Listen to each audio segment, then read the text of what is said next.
بہت اچھی اچھی باتیں کی. چنگیز بن جاتا ہے.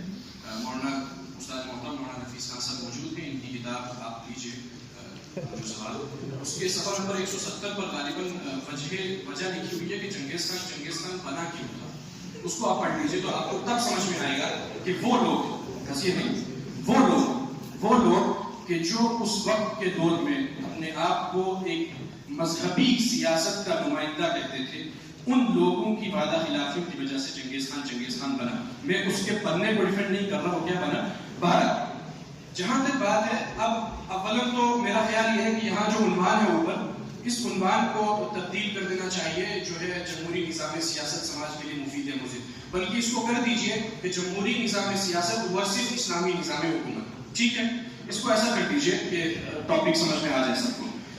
قائد محترم نے کہا کہ سماج کو کھوکھلا کر دیا. یہ آپ کا دعویٰ ہے, دعوے پر دلیل دیجئے کہ سماج کہاں کھوکھلا ہو. ٹھیک ہے, آپ نے کہا کہ تباہی کے دہانے پر لے آئے, ابھی نہیں اپنے ٹائم پر. آپ نے کہا کہ اس کو سماج کو تباہی کے دہانے پر لے آئے. یہ آپ کا دعویٰ ہے کہ جمہوریت اس کو تباہی کے دہانے پر لے کے آئی. میں آپ کو یہاں پر سینکڑوں مثالیں دے سکتا ہوں ان نظام ہائے حکومت کی کہ جو غیر جمہوری ہے, وہ آمریت ہو, وہ ملوکیت ہو, وہ صفاقیت ہو, وہ کوئی بھی نظام حکومت ہو, ان کے اندر کیا کیا مظالم ہوئے صرف 21ویں صدی کے اندر. اگر آپ, میرے پاس ٹائم نہیں ہے, میں آپ کو یہ سارے صفحات ابھی بھجوا دیتا ہوں, آپ اس کو پڑھ لیجیے. آپ نے کہا اکثریت کا اقلیت کو خاک میں ملا دینا یہ جمہوریت میں ہوتا ہے. ٹھیک ہے, اب میں آپ کو بتاؤں, دراصل آپ تیاری کر کے شاید نہیں آئے کہ جدید جمہوریت جو ہے, جو جس جمہوریت کی ہم بات کر رہے ہیں, ایک تو آپ اصول سمجھ لیجئے. جو فرحان بھائی نے سب سے پہلے اصول بیان کیا, انہوں نے یہ کہا کہ ڈیفینیشن وہی لی جائے گی جو اس کے بنانے والوں نے ڈیفینیشن لی تھی. یہ کتاب ہے بدلتی ہوئی دنیا اور اسلامی فکر سید سعادت اللہ حسینی کی.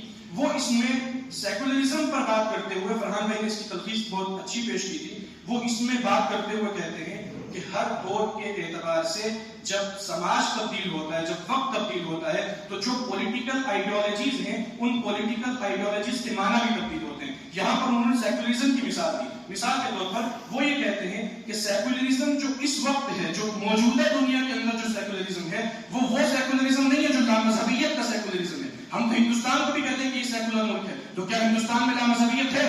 ہم ہندوستان میں بیٹھ کر کے, ایک جمہوری ملک میں بیٹھ کر کے اسلام کو فالو کر رہے ہیں, اور جو ہندو ہے وہ ہندوازم کو فالو کر رہے ہیں, جو عیسائی ہے وہ اپنے مذہب کو فالو کر رہے ہیں. لہٰذا وقت کے ساتھ ڈیفینیشنز تبدیل ہوتی ہیں.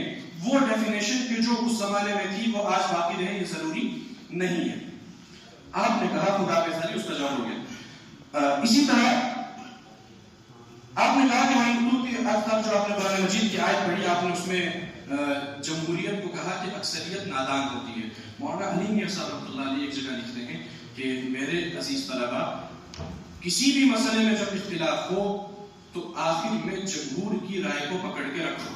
اب آپ سب سے پہلے یہ ڈیفائن کیجئے کہ جمہور اور جمہوریت دو الگ چیزیں ہیں یا ایک چیز ہے. میں یہ کہتا ہوں کہ جمہور اور جمہوریت دو الگ چیزیں نہیں بلکہ ایک ہی چیز ہے. ٹھیک ہے, آپ نے کہا کہ زیادہ تعداد, آپ نے سقراط کا کہا. دراصل آپ نے بات بالکل صحیح کہی, کیونکہ جو ٹائم تھا سقراط کا, سقراط کا جو ٹائم تھا, اس ٹائم میں زیادہ لوگ پڑھے لکھے نہیں تھے. یہ 21ویں صدی ہے اور ہمارے قائد محترم نے یہ بیان کر دیا. اب آپ کہیں گے یہ 21ویں صدی ہے, لہٰذا ہم بہار کا لے کے آتے ہیں کہ بہار میں کتنے لوگ پڑھے لکھے ہیں, تو وہ مثال نہیں چلے. 21ویں صدی میں بطور مجموعی آپ مقابلہ کر کے دیکھ لیجیے, موازنہ کر کے دیکھ لیجیے کہ 21ویں صدی میں کتنی عوام پڑھی لکھی ہے, اور اس زمانے میں, جس زمانے میں سقراط کی بات کہہ کے گئے ہیں, اس زمانے میں عوام کتنی پڑھی لکھی تھی. آپ نے کہا 2/3 اکثریت کو حق حاصل ہے. میں کہتا ہوں کہ حق حاصل نہیں ہے. آپ جا کر کے دیکھیے سپریم کورٹ آف انڈیا کا ایک فیصلہ ہے جس میں وہ کہتے ہیں, سپریم کورٹ آف انڈیا کا فیصلہ ہے جس میں وہ کہتے ہیں کہ 2/3 اکثریت جو بیسک کانسٹیٹیوشن ہے, جو اس کا فنڈامنٹل چیزیں ہیں, اس کو تبدیل کرنے کا حق نہیں رکھتی. اس کی مثال کیا ہے کہ حق نہیں رکھتی؟ ہم نے اندرا گاندھی کا وہ زمانہ دیکھا کہ جب اس نے ایمرجنسی نافذ کی, اس ایمرجنسی کے نفاذ کے زمانے میں بھی, اتنی ظالمانہ حکومت کے زمانے میں بھی, وہ جمہوریت کا جو کانسٹیٹیوشن کا بنیادی اسٹرکچر ہے اس کو تبدیل نہیں کر سکتے. تو یہ کہنا یہ سراسر غلط بات ہے. اب انہوں نے کہا الیکٹورل آٹوکریسی, تو یہاں پر ڈیموکریسی کی بات ہو رہی ہے. آپ کہہ رہے ہیں کہ انڈیا آٹوکریسی ہے, فار ایگزامپل آپ جب چارٹر اٹھا کر کے دیکھیں گے کہ جہاں پر ڈیموکریسی کا چارٹر آتا ہے تو اس میں آپ کو بہت سارے ملک ڈیموکریسی میں دکھیں گے, بہت سارے آٹوکریسی میں ملیں گے. وہ جمہوریت کی کمزوری ہے, اور جمہوریت کی کمزوری, جمہوریت آپ کو یہ حق دیتی ہے کہ آپ اس کو مضبوط کریں اور اس کمزوری کو دور کریں. اس کا یہ مطلب نہیں ہے کہ ایک بیمار آپ کے پاس آیا, آپ نے اس کو دوائی دینے کے بجائے اس کو جو ہے وہ دوائی نہ دے کر کے اس کو قتل کر دو. تو یہ اسی طرح کی مثال ہوئی کہ چونکہ تم بیمار ہو لہذا تمہیں دوائی نہیں دیں گے, تمہیں سیدھا قتل کر دیں گے, کیونکہ بالآخر تم نے ایٹ دا اینڈ مرنا ہی ہے. آپ نے کہا کہ پرائم منسٹر ورسز پریزیڈنٹ ہوتا ہے. یہ بھی ایک بہت بنیادی نقطہ ہے پولیٹیکل سائنس کا, بہت بنیادی نقطہ ہے. انڈیا کے اندر مثال لیجیے کہ جو پرائم منسٹر ہے اور جو پریزیڈنٹ ہے, پرائم منسٹر اور پریزیڈنٹ, پریزیڈنٹ ہوتا ہے جو صرف دستخط کرنے کے لیے ہوتا ہے, وہ اس کے اگینسٹ جا ہی نہیں سکتا. جس دن وہ اس کے اگینسٹ کیا اس دن وہ وہاں سے باہر ہوگا کوئی اور. آپ نے ابھی ڈنکیز کیا نام ان کا وائس پریزیڈنٹ جو تھے ان کو آپ نے ابھی دیکھا. ہاں, اب آپ نے کہا کہ احتساب کا حق حاصل عوام کو. اس کا مطلب یہ ہوا کہ احتساب کا جو حق حاصل عوام کو ہے وہ نہ ہو, ہم ایک آدمی کو پوری طاقت اٹھا کر کے دے دیں, وہ جو چاہے جیسا چاہے ویسا کرے. تو اگر آپ ایسا نظام حکومت چاہتے ہیں تو اس کا مطلب یہ ہے کہ آپ بات تو کر رہے ہیں اسلامی نظام حکومت کی, لیکن آپ اس کے پیچھے آمریت کی بات کر رہے ہیں. آپ نے مثال دی اسلامی حکومت کی. میں آپ کو کہتا ہوں کہ اسلامی جمہوریت کے نام پر جو لوگ اس دنیا میں آئے, یا جنہوں نے اسلام کے نام پر یا مذہب کے نام پر, جو آپ دیکھ لیجئے 100 days of dark age جس کو یورپ کا ڈارک ایج کہا جاتا ہے, وہ مذہبی لوگوں کی حکومت تھی جہاں پر انہوں نے لوگوں کے حقوق کو پامال کیا. آپ نے صدام حسین کی مثال کو دیکھا, آپ نے حسن مبارک کی مثال کو دیکھا, آپ نے کتنی مثالوں کو, قذافی کی مثال کو دیکھ لیجئے. ان سارے لوگوں نے, صدام حسین نے اپنے سامنے کتنے علماء کو کھڑا کر کے گولی مروا دی. آپ بتائیے کہ آپ ایسا نظام حکومت چاہتے ہیں؟ پاکستان اس وقت سب سے بڑی مثال ہے جس نے یہ دعویٰ کیا کہ ہم ایسی جمہوریت لائیں گے جہاں پر کیا ہوگا, اسلام ہوگا. جا کر کے دیکھ لیجئے وہاں پر جمہوریت کا کیا, وہاں پر اس کا کیا.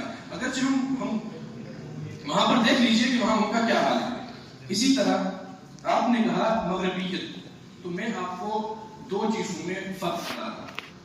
ایک ہوتا ہے ویسٹرنائزیشن جس کو مغربیت کہتے ہیں, اور ایک ہوتا ہے ماڈرنائزیشن جس کو جدیدیت کہتے ہیں. یہی خط مباحث ہے جو آپ کو سمجھ میں نہیں آ رہا ہے. آپ westernization is equal to modernization کہہ رہے ہیں, ایسا نہیں ہے. ویسٹرنائزیشن ایک الگ چیز ہے اور ماڈرنائزیشن ایک الگ چیز ہے. ان دونوں کے فرق کو سمجھیے سب سے پہلے. آپ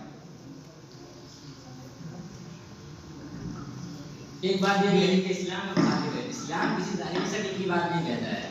اسلام میں طریقہ انتخاب, ارباب شورا کون ہوں گے, اس پر اسلام زور نہیں دیتا ہے, بلکہ اسلام عمرا کے تقوی اور اس کی بات کرتا ہے. جمہوریت کے اور اسلام کا تعلق ہی نہیں ہے, دو الگ الگ چیزیں ہیں. اس میں اور آپ جمہوریت کا مقابلہ کر رہے ہیں. اگر آپ اسلامی نظام لائیں گے تو کس طرح لائیں گے, عمرا کو کس طرح منتخب کریں گے, اس کی وضاحت کر دیں تو بہتر ہوگا. پہلی بات, ہمیں مذہب پر بات نہیں کرنی ہے. اگر آپ کرنا چاہیں گے تو ہم تمام کی جواب دینے تیار ہیں, اس کو ذہن کر لیں.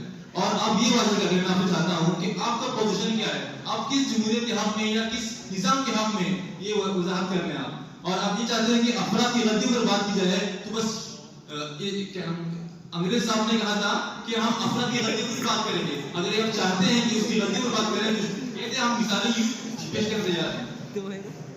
جی, جیسا کہ آپ نے کہا کہ قائد صاحب نے 2 سال پیداوار ہے. آپ کے قائد صاحب نے آپ کے دن کی نمائندگی کرتے ہوئے کہا کہ جمہوریت 2 سال کی پیداوار ہے, جبکہ آپ نے اس کے بعد کہا کہ افلاطون کی مثال دی. تو آپ کی بات میں تعارض نظر آتا ہے, لہٰذا ہم اس کے اعتراض نہیں کریں گے. اور دوسری بات, آپ نے کہا جمہوریت میں مورالٹی کا کوئی لحاظ نہیں کیا جاتا, اور ہم اس بات کا اعلان اور سر کو اٹھا کر اس بات کا دعویٰ کر سکتے ہیں کہ جمہوریت ہر ایک کو اپنے دائرے کار اور اپنے مذہب کے حساب سے, اپنے مورالٹی کا جو دائرہ ہے اس کے حساب سے عمل کرنے کی آزادی دیتی ہے. لہٰذا اگر آپ اسلام کو فالو کریں تو آپ اسلامی مورالٹی کو فالو کریں, اور اگر آپ غیر اسلامی ہیں تو آپ اسی حساب سے فیصلہ کریں. اور دوسری بات یہ کہ جمہوریت اسلام کے اندر صحیح نہیں ہے, اسلام سے تعلق ہے ایسا نہیں, بلکہ میں آپ کو ہزاروں مثالیں دے سکتا ہوں.